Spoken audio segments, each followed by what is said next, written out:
1945. It was done to depict the newsrooms of the Denver Post and the Rocky Mountain News at that era.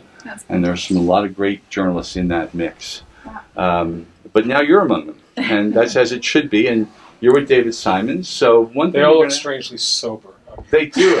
But notice how large Elsie Ward, the receptionist, is? Yes. Just think about it. She was the key figure in their lives. That's beautiful. So they made her bigger. And the cigar-chomping sports reporter, the boxing writer with the gambling habits, and the old typewriter of the sports column. Right. So. But if you'd like to ask David some questions now, this would be a most excellent opportunity. It's only going to be for a few minutes, so awesome. Axe away, as we say. Joyce. Pressure's on. I've had 2 martinis, so anything can come out of it. Good answer is what that means. Don't be I got shy. a question. What do you think the number one skill a journalist who wants to be successful in today's day and age needs? Well, I say this and it sounds so simple, but here's the absolute truth. When I got to the Baltimore Sun, and I even sensed it in my college paper, when I got to the Baltimore Sun, which was at the time I would say probably like a top 10 paper, 10, 11, 12, somewhere around there if you sort of measure them all out. Like you would think that journalists were curious by nature, that's what they like. The reason I wanted to be a reporter was I didn't have the guts to choose a real profession and say I'm going to be a lawyer or an engineer or anything. I was like, I want to like go out and see something different every day and not have it be the same as the next day. Like, so for me, it was really innocent. I kind of like, it was like not choosing a career. Right. Like it was, I get to see something different and come back to the campfire and tell you about it. And that to me was like the beautiful part of newspapering. And I got to this high-end paper. I got hired on it. I was very young. I was 22. And the number of people who didn't want to go anywhere and ask a stupid question or show that they didn't know the answer to the question that they were already asking or show that they were like, completely naive was astonishing to me. There were people who did not want to explore the world. They would be sent out on a story and their demeanor would be, and I'm saying like this was half the newsroom, their demeanor would be like, I already know everything before I leave the newsroom. And there's that power of like, I'm a journalist, I'm supposed to trade in cynicism, I'm supposed to know everything before you say it. I know your answer. I'm asking the question, but I know what the true answer is. And that was like prevalent. And I didn't realize how damaging it was until I started like doing books. So like, okay, I've been a police reporter for two years, and they put me in the homicide. I got to go in the homicide unit to write a book, and it was amazing how much I didn't know about the police temperament. That was legitimate. That was like another world. And then the same thing happened on the drug corner when I did the next book, which was, okay, I think I know what it means to sell drugs. I don't have a clue what it means to sell drugs. And some 16-year-old is going to teach me, a 15-year-old. And years later, after the corner came out, and I was sort of like, I was in a different place with one of the people in the book, who at the time was a drug dealer. He said, "You know why I decided to like let you follow me around?" And I said, "Why?" It was DeAndre. And he said, "You just look so fucking stupid." You're standing out on Vine Street, and we were twirling, and we were moving, and like drugs are like, we were like working the stash, and you just looked like you were fucking in the way, and like I just felt sorry for you. And it sounds silly, but I don't know if anybody knows the name Homer Bygart means nothing to people in journalism now. But my dad was the guy who wanted to be a newspaperman. He was a PR guy, but he was a journalism major at NYU, and he worked at the Hudson County Dispatch for like a year before he went into the Army. And then when he came out, he had a kid. And he took a PR job. And he never got to do what I had fun doing. And he would teach me about, like, he would like say, like, read this lead, read this nut graph. Now, that was dinner at the dinner table at the Simon House. Pretty tragic. But he said, okay, Homer Bygart. Homer Bygart was a guy who won 2 Pulitzers, one at the Herald Tribune and one at the Times. And he was famous for, he had a speech impediment. So nobody at the Herald, he was a copy boy, and nobody let him like cover stories because they thought he was an idiot. in the way they used to think people with a speech impediment was an idiot. And finally, they let him, in his 30s, early 30s, they finally said, okay, go out and cover, whatever, in Brooklyn. And he brought back something gorgeous, and they let him do something else. And finally, they realized he's a fucking genius. And so he still had the speech impediment. And he won the first Pulitzer. He went up the Empire State Building, an army plane, had hit the Empire State Building right after the war, I think 45, 46. And he got a clipboard. Classic move. He got a clipboard as if he was an official. And he got on the elevator with Fiorello de this is the second martini talking. He got it with the mayor. He was standing in the back and nobody noticed him. So he actually got up to where the plane hit the building and saw all the carnage and everything. And he won a Pulitzer for spot news reporting, or whatever the category was back then. And then he won the second one for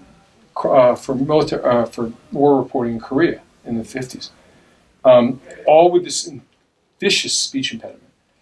And the famous story about, which can tell you everything about how brilliant this guy was one day he moved to the business desk. He wanted to cover business news because he thought, well, this is interesting. I haven't experienced this before.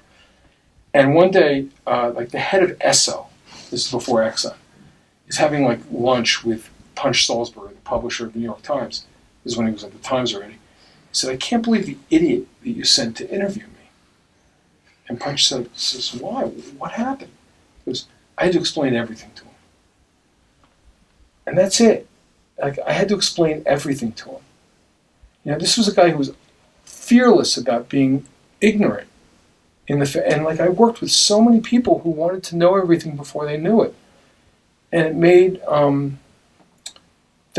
listen, open your eyes to the idea that other people's lives are not yours, and they know things that you don't, even if they're struggling, even if they're, I was dealing with a corner of people with addiction, or even if they're linear, or they don't know things that you know, they don't read the books that you read, they still know things that you don't. The idea of listening is a lost art in all over the country, in America. We don't do it, but it's a lost art to journalists. It's just tragic. And I was amazed at the number of people at my paper who wanted to know everything before they asked the first question. And it's and to me, the reporting was the most fun part. It was, when you had to write, that sucked. That's just you and the computer. But the reporting was show me something I haven't seen before. That was why I wanted to be a reporter. So indulge that. That's my advice. Just gave a whole speech on one question. That's great. That was great. No, but I actually believe that. I mean, it was the one thing that I had going for me was I was willing to be the stupid guy at the party who said, are you guys doing drugs here? How's that work? How's that work? Aren't you afraid of going to jail? What are the cops doing? There was no question too stupid. And at some point, it was even weirdly endearing. So. That's what a Denver homicide detective told me once. At a murder scene, and he just said, "Kid, there are no dumb questions." Well, it's true. There are no dumb questions. And even if there are, forgive them. Ask them. Forgive them and ask. Because in some ways, making yourself the butt of the joke is a reporting technique. Make yourself the comedy. I did a piece called Generation Kill, where it was a reporter named Evan Wright who was embedded with a recon. So they were at the point of the spear going into Baghdad in the war. So he was embedded, and he was with Rolling Stone. So obviously, immediately the Marines didn't trust him. They're like some fucking communist hippie dope smoking freak from Rolling Stone. But he was in the lead Humvee of the lead vehicle, and I talked to him about his reporting technique, and it was basically Homer Bygart. It was basically he endeared himself to those guys at one point when they were about to step off, and there were some missiles fired over the border into Kuwait, and they thought there might be chemical weapons on them, so they all had to put on their masks, and the masks are part of this mop suit, sort of chemical suit that, right, and it straps on from the groin, and his was too short, So he's basically giving himself basically giving himself blue balls. Like, he couldn't breathe. He was like he was a 6'4" guy, and at some point he collapses, and he's like he can't even breathe, and the other Marines are all standing over him, and they're going like, "Reporter, you were seriously the biggest fuck up we've seen since Camp Pendleton," and at that moment he owned them. They were like. He went from being the asshole that we don't want along on the mission to the mascot who we're laughing at. And at that moment, they would tell him anything. And so, like, the glory of being stupid is that they keep you around, and you get a better story. And again, the only thing that counts against you, the only place where you don't want to be stupid, is in the copy. So, be willing to be a fool. I have a question. Yeah. So what do you believe is the most impactful story you've ever told, and why? And what kind of impact did it have on your community? I can't count fiction. I can't count like The Wire or stuff like that, because that's not honest. I mean, like I put on a little different hat when I do that shit. Yeah. And I don't make shit up. So in the non-making shit up category, yes, that one. Which, by the way, is problematic in journalism these days, but it shouldn't be. I think The Corner as a book was a very intelligent argument against the drug war, and it came early. You got to remember that book came out in '97, and a lot of the arguments you started seeing against mass incarceration and the ineffectiveness of the drug war and of drug prohibition as a whole really date to the next decade. Mm-hmm. So I felt like we were early, but I felt like we got it right. And I felt like it educated me to the point where I could then make fiction that was a critique of the drug war. Mm-hmm. But I will say this. I wanted to be a journalist because I grew up in the Washington suburbs when Watergate was happening. Oh, wow. Okay. I'm that old. And I was in 1974. I was 14, and because of my father, like instead of doing something healthy with my life, I was reading the Washington Post every day. It was my hometown paper, and I was watching them chase this president down, run him down, day by day, in sort of a quotidian adventure, and that it was a very it made newspapering feel to me like, well. You write the stories and then you fix things. People look at your stories and they go, well, we'll make it better. And the next 10 years of my life, until I was sort of at a paper and I sort of had some experience, I sort of believed in that.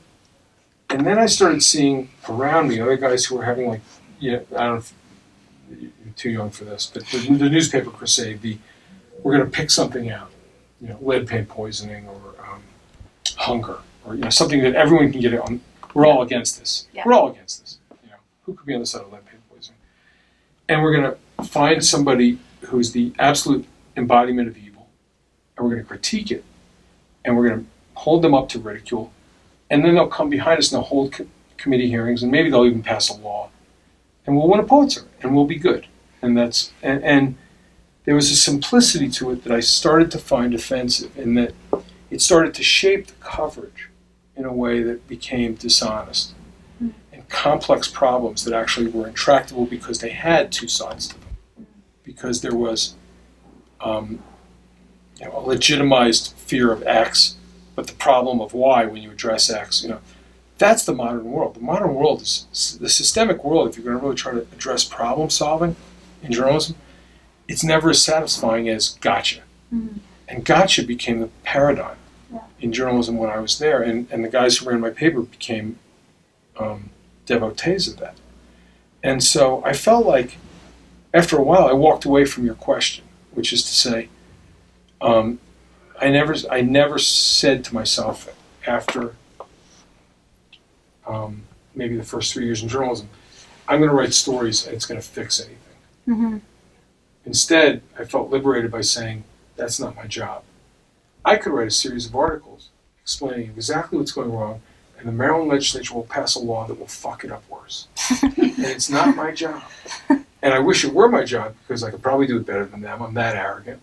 But it's not my job. My job is I'm going to gonna pull this through the keyhole, and it's gonna be exactly what it is in real life, Mhm. and I'm gonna depict it, and it's gonna be there in all of its argument, and then you will fuck it up, and I can't fix it. So isn't that so hard though? Because you just pass it off, and you're like, "Here you go, public. Do what you will with this information." You know Like, how what? do you? That happened come to me to terms with my that? senior year in college, right? Which was my 5th year, because Mhm. I was that much of a fuck up. Yeah. But I edited the college paper, and then I had like 60 credits left to get out of Maryland. Mhm. And I was trying to get hired by the Sun, and I was their stringer. And the basketball coach at Maryland, then a guy named Lefty Drizel, he did something so fucking wrong that he should have been fired.